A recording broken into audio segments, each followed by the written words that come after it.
Kom by ons oordenking op hierdie woensdagoggend.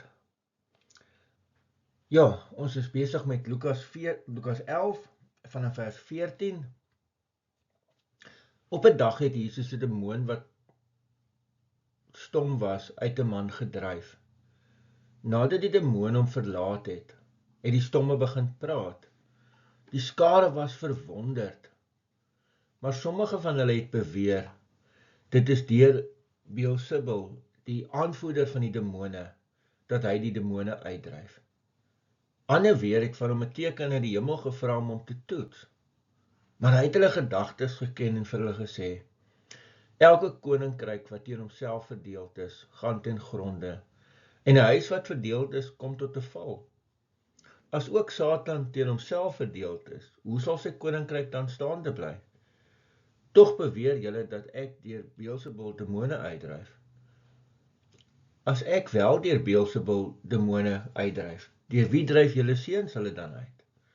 Daarom sal hulle regters oor julle wees. Maar as ek deur die vinger van God demone uitdryf, dan het die koninkryk van God julle bereik. Wanneer 'n sterk, goed bewapende man sy eie huis bewaak, is sy besittings veilig.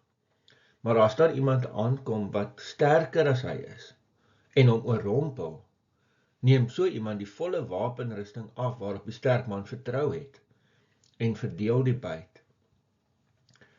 Wie julle nie by my skaar nie, is teen my, en wie nie saam met my bymekaar maak nie, verstrooi. Geliefdes, ons lees tot sover.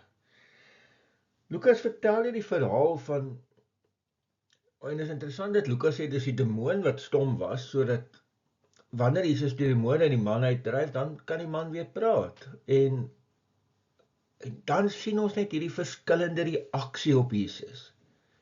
Party is verwonderd. Ander sê nee, dit is met die hulp van die bose wat hy hierdie tekens doen. Ander vra weer 'n teken uit die hemel uit.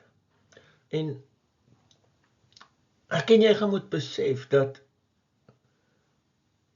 wonderwerke is nie 'n waarborg vir my en jou geloof nie. Hier het Jesus wonderwerke gedoen en baie het nie geglo nie. So jy moet deur die Heilige Gees op grond van die woord verstaan wie is Jesus en jouself aan hom bind. En Jesus verduidelik daar, hy sê maar julle maak nie sin nie, julle argumente maak nie sin nie, want as 'n koninkryk tog verdeeld is, dan hoe gaan die Satan nou teen homself beklei? Dis mos nou stupid. En dan verduidelik Jesus van die sterkere een, en ons moet onthou dat Jesus is die een wat sterker is, wat die Satan oorrompel het en sy wapenrusting afvat. En dan kom hier 'n geweldige sterk waarskuwing.